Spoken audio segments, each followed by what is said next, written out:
We are here today to talk about millions of desperate families.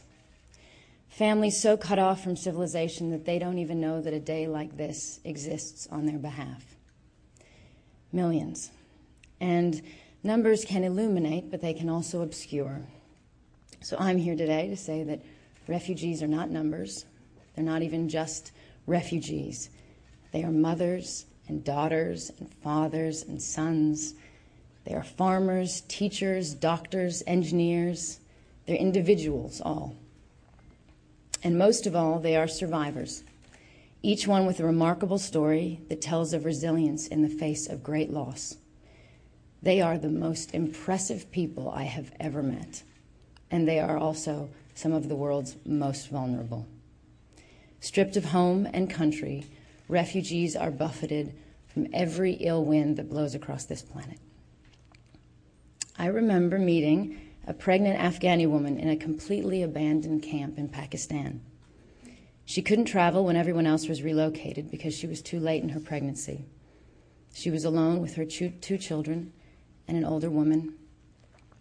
There was nothing for miles around the camp, not a single tree, no other people in sight.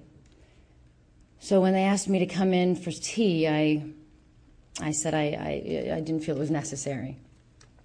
But being Afghans, they take pride in how they treat their guests, so they insisted. And they guided me into a small dirt house with no roof to keep out the scorching heat.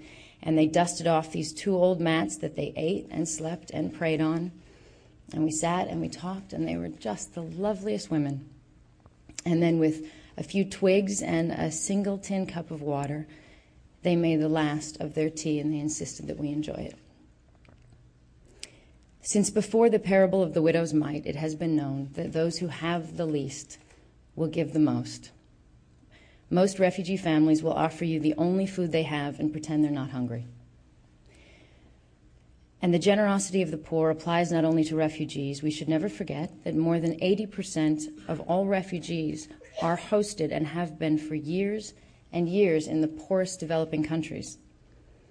Pakistan, a country now facing a crisis with over 2 million of its own people displaced, is still hosting 1.7 million Afghans and has hosted millions of Afghan families for nearly 30 years.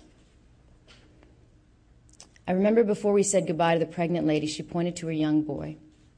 He had a dusty face and the brightest green eyes you've ever seen, but such a sad look, and she explained that he's always asking for more food, and it hurts her to say that they have nothing. And she asked if we would consider taking him. Would we take her son so he could eat? And she said it with tears in her eyes, such was her desperation. A desperation unimaginable to every parent in this room. A few weeks later, the war in Afghanistan began, and heavy fighting started right where they were. I've been back to that region 3 times, and I look for them every time.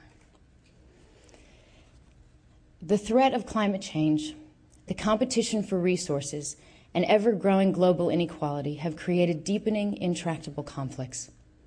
Whether it be Darfur, Myanmar, or the Swat Valley, or some as-yet unknown crisis, mass migrations will be a feature of our future, and we must adjust to this looming reality.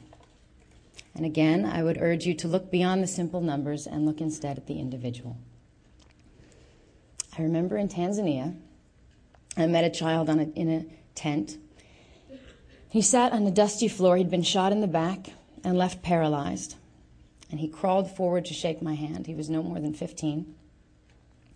He had big, pretty eyes and a big, wide, sparkling smile. And after all he'd been through, was full of laughter and love. Later that night, I asked why he'd not been taken to a hospital or at least given a wheelchair.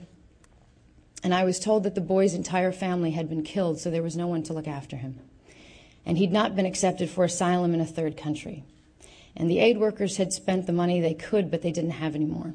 And I thought about him all night, and I wondered what I should do. And then I remember the next day I walked through the camp, and I saw more victims of war. I saw small children full of hunger and fear, crying mothers, wounded fathers. I saw a sea of humanity, all desperate, all deserving. There were hundreds of thousands in that camp, and there are millions around the world. And at that time, I felt hopeless and overwhelmed by the realization of the magnitude of the problem. But then later on that trip, I met an 8-year-old girl who had seen her family killed in front of her. And she'd grabbed her baby brother, and she ran into the jungle and survived, terrified and alone, for 2 weeks. She managed to find bananas and feed herself and her brother. And when I met her, she didn't talk. She just rocked back and forth, and I kept trying to tell her how brave we thought she was, and she just stared out the window. And a year later, I came back to that same camp, and I saw her again. She was still very shy, but she was beginning to speak, and she was sweet and polite, but she still didn't care about chatting with me or visitors. She just wanted to know how her brother was. He was with the doctors, and she was just checking to make sure everything was going to be okay. She was his mother now. That little girl had a depth and a strength that I will never know. And on that trip, and many that followed, I came to know refugees as not only the most vulnerable people on earth, but as the most resilient. As an American, I know the strength that diversity has given my country, a country built by what some would dismiss as asylum seekers or economic migrants. And I believe we must persuade the world that refugees must not be simply viewed as a burden. They are survivors, and they can bring those qualities to the service of their communities and the countries that shelter them. If you see the individual, you see that education and knowledge refugees pass on to their children, because often it is all they have to pass on. It is why it is so important that we help to give them an education.